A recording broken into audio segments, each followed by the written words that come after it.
பங்குனி உத்திரத்தின் சிறப்புகளை பற்றி சிலவற்றை இந்த பதிவில் காணலாம்.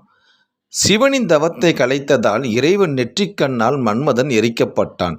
ரதியின் வேண்டுதலால் மீண்டும் மன்மதன் உயிர் பெற்ற நாளும் இந்த பங்குனி உத்திர நாளில்தான். முருகன் தெய்வானையை இந்த நாளில்தான் திருமணம் புரிந்து கொண்டார். அத்துடன் வள்ளியின் அவதார தினமும் இதுதான். மகாலட்சுமி பங்குனி உத்திர விரதத்தை அனுசரித்துத்தான் ஸ்ரீ மகாவிஷ்ணுவின் மார்பில் உறையும் பாக்கியம் பெற்றாள். இந்த நாளில் வைணவ ஆலயங்களில் மணக்கோலத்தில் தாயாரும் திருமாலும் காட்சி தருவார்கள்.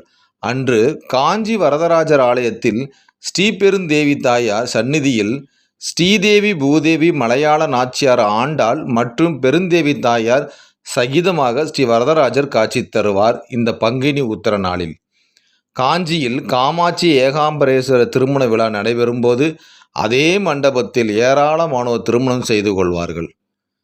பங்குனி உத்திரத்தன்று சில கோவில்களில் தீர்த்தவாரையும் நடைபெறும்.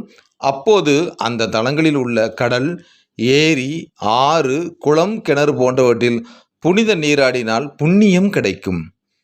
பங்குனி உத்திரத்தன்று கன்னி பெண்கள் கல்யாண விரதம் கடைபிடித்து அருகே உள்ள ஆலயங்களில் திருமணக்கோல தெய்வங்களை தரிசித்தால் அவர்களுக்கும் கல்யாண வைபோகம் தான். காரைக்கால் அம்மையார் முக்தி அடைந்த தினமும் இந்த பங்குனி உத்திரம்தான். அன்று தண்ணீர் பந்தல் வைத்து நீர்மோர் தானம் தருவது மிகவும் புண்ணியம். பங்குனி உத்திரம் விரதம் மேற்கொண்டு அருகே உள்ள கோயில்களுக்கு சென்று வழிபட்டால் சகல பாவங்களும் தொலையும்.